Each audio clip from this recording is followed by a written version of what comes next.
ख्रिस्ता सर्वांना सलाम. आजचं वचन आहे स्तोत्र 101 आणि वचन 3 मध्ये दाविदाने बेतशेबे बरोबर व्यभिचार केल्यानंतर जो धडा त्याला मिळाला, त्यानंतर त्याने जे स्तोत्र लिहिलं त्या स्तोत्रामध्ये खूप सुंदर वचन त्याने लिहिलं आहे. दावीद म्हणतो, मी अनुचित गोष्ट आपल्या नेत्रांसमोर येऊ देणार नाही.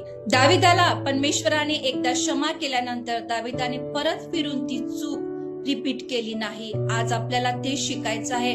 जर परमेश्वराने आपल्याला आपल्या अपराधांची, पापांची, दुष्कर्मांची क्षमा केली आहे तर परत फिरून आपल्याला त्या घाणीत पडायचं नाही. आपल्याला असली कुठलीही अनुचित गोष्ट आपल्या नेत्रांसमोर आणायची नाही. या दिवसांमध्ये आपण पाहत आहोत, पाहण्याद्वारे पाप जगामध्ये वाढत आणि वाढतच चाललं आहे. आणि म्हणून आज आपल्याला आपलं आत्मपरीक्षण करायचंय की मी काय पाहत आहे, कशाला पाहत आहे आणि हे पाहण्याद्वारे माझ्या शरीरावर याचा परिणाम काय होत आहे हे आपल्याला जाणून घेणं गरजेचं आहे. प्रभू या वचनाद्वारे तुम्हाला आणि मला आशीर्वाद देव. आमेन.